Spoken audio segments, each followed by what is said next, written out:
One of the main reasons I wanted to bring my courses online was that information and education empower people. As a teacher, one of the best things about my job is being able to take information and give it to others who may not have the opportunity to necessarily attend a formal university course on a university campus. The brilliant thing about working with Rice Digital Learning and taking courses online means that anyone, anywhere with an internet connection has the access to the same information that our students do on campus. I think that today's learners are quite varied in their environments. I personally came from a traditional undergraduate education, but then I went back to school while being a full-time mom and juggling a full-time career. So those things, combined with watching my own children navigate a traditional K-12 education, made me rethink what a learner might actually look like.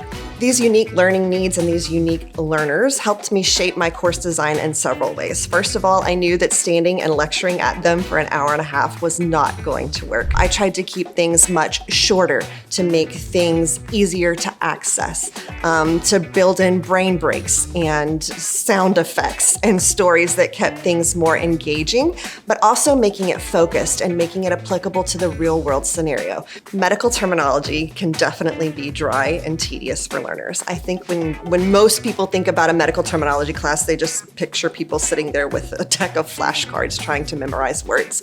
And while you can learn medical terminology that way, I don't feel as an educator that that's ideal, either for getting the information inside your head or for retaining it or even applying it later in life. So my goal with my medical terminology course was to kind of leave that to the side and really make things applicable to daily life. I brought in my background as a clinician. We even built in story time with Kabiri segments into my courses where I used real experiences from my own life to apply these medical terms. I also think it's really important when you're dealing with learners who might not be in a traditional classroom to still build that sense of connection and an online learning community and that contact with the professor.